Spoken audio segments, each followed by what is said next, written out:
شروع اللہ کا نام لے کر جو بڑا مہربان نہایت رحم والا ہے۔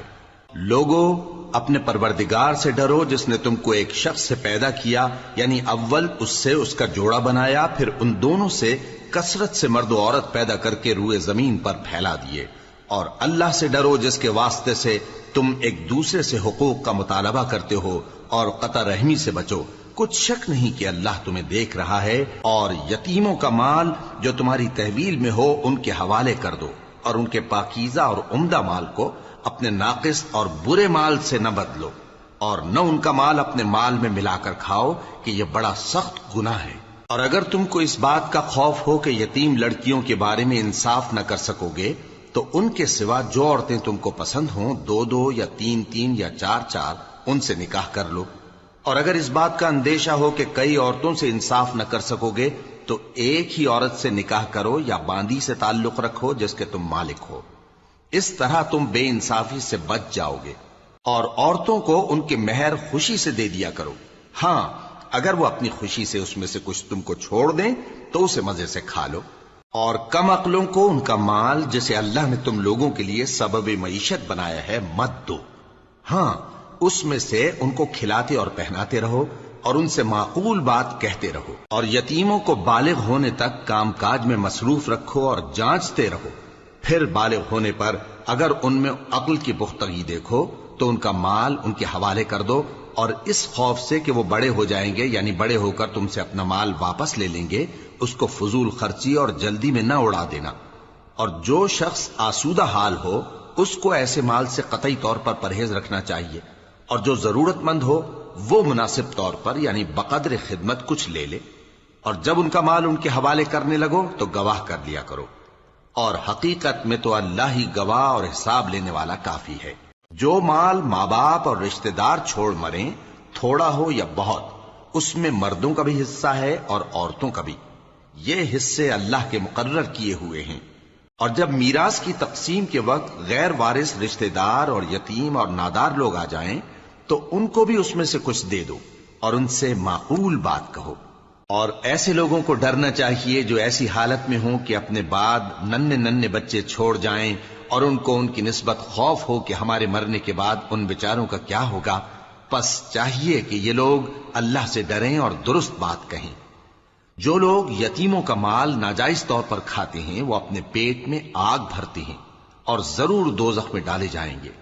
اللہ تمہاری اولاد کے بارے میں تم کو ارشاد فرماتا ہے کہ ایک لڑکے کا حصہ دو لڑکیوں کے حصے کے برابر ہے، اور اگر اولاد میت صرف لڑکیاں ہی ہوں یعنی دو یا دو سے زیادہ تو کل ترکے میں ان کا 2/3 ہے، اور اگر صرف ایک لڑکی ہو تو اس کا نصف ہے۔ اور میت کے ماں باپ کا یعنی دونوں میں سے ہر ایک کا ترکے میں 6واں حصہ ہے، بشرطے کہ میت کی اولاد ہو۔ اور اگر اولاد نہ ہو اور صرف ماں باپ ہی اس کے وارث ہوں تو 1/3 ماں کا حصہ ہے، اور اگر میت کے بھائی بھی ہوں تو ماں کا 6واں حصہ ہوگا۔ اور یہ تقسیم ترکہ میت کی وصیت کی تعمیل کے بعد جو اس نے کی ہو یا قرض کے ادا ہونے کے بعد جو اس کے ذمے ہو عمل میں آئے گی۔ تم کو معلوم نہیں کہ تمہارے باپ دادوں اور بیٹوں اور پوتوں میں سے فائدے کے لحاظ سے کون تم سے زیادہ قریب ہے۔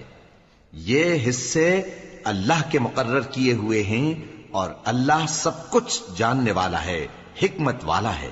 اور جو مال تمہاری بیویاں چھوڑ مریں اگر ان کی اولاد نہ ہو تو اس میں سے نصف تمہارا ہے، پھر اگر ان کی اولاد ہو تو ترکے میں تمہارا حصہ 1/4 ہے۔ لیکن یہ تقسیم وصیت کی تعمیل کے بعد جو انہوں نے کی ہو یا قرض کے ادا ہونے کے بعد جو ان کے ذمے ہو کی جائے گی۔ اور جو مال تم مرد چھوڑ مرو اگر تمہارے اولاد نہ ہو تو تمہاری بیویوں کا اس میں 1/4 حصہ ہے، پھر اگر تمہاری اولاد ہو تو ان کا 8واں حصہ ہے۔ یہ حصے تمہاری وصیت کی تعمیل کے بعد جو تم نے کی ہو اور ادائے قرض کے بعد تقسیم کیے جائیں گے۔ اور اگر ایسے مرد یا عورت کی میراث ہو جس کے نہ باپ ہو نہ بیٹا مگر اس کے بھائی یا بہن ہو تو ان میں سے ہر ایک کا 6واں حصہ ہے، اور اگر ایک سے زیادہ ہوں تو سب 1/3 میں شریک ہوں گے۔ یہ حصے بھی بعد ادائے وصیت و قرض بشرطے کہ ان سے میت نے کسی کا نقصان نہ کیا ہو تقسیم کیے جائیں گے۔ یہ اللہ کا فرمان ہے، اور اللہ نہایت علم والا ہے، بردبار ہے۔ یہ تمام احکام اللہ کی حدیں ہیں، اور جو شخص اللہ اور اس کے پیغمبر کی فرما برداری کرے گا اللہ اس کو بہشتوں میں داخل کرے گا جن میں نہریں بہ رہی ہیں، وہ ان میں ہمیشہ رہیں گے، اور یہ بڑی کامیابی ہے۔ اور جو اللہ اور اس کے رسول کی نافرمانی کرے گا اور اس کی حدوں سے نکل جائے گا اس کو اللہ دوزخ میں ڈالے گا جہاں وہ ہمیشہ رہے گا، اور اس کو ذلت کا عذاب ہوگا۔ مسلمانوں، تمہاری عورتوں میں جو بدکاری کا ارتکاب کر بیٹھیں ان پر اپنے لوگوں میں سے 4 شخصوں کی شہادت لو۔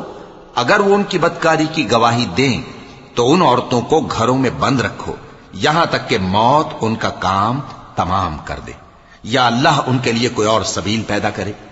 اور جو 2 مرد تم میں سے بدکاری کریں تو ان کو ایذا دو، پھر اگر وہ توبہ کر لیں اور نیکوکار ہو جائیں تو ان کا پیچھا چھوڑ دو۔ بے شک اللہ توبہ قبول کرنے والا ہے، مہربان ہے۔ اللہ انہی لوگوں کی توبہ قبول فرماتا ہے جو نادانی سے بری حرکت کر بیٹھتے ہیں پھر جلد توبہ کر لیتی ہیں، بس ایسے لوگوں پر اللہ توجہ کرتا ہے اور وہ سب کچھ جاننے والا ہے، حکمت والا ہے۔ اور ایسے لوگوں کی توبہ قبول نہیں ہوتی جو ساری عمر برے کام کرتے رہیں یہاں تک کہ جب ان میں سے کسی کی موت آ موجود ہو تو اس وقت کہنے لگے کہ اب میں توبہ کرتا ہوں۔ اور نہ ان کی توبہ قبول ہوتی ہے جو کفر کی حالت میں مریں۔ ایسے لوگوں کے لیے ہم نے دردناک عذاب تیار کر رکھا ہے۔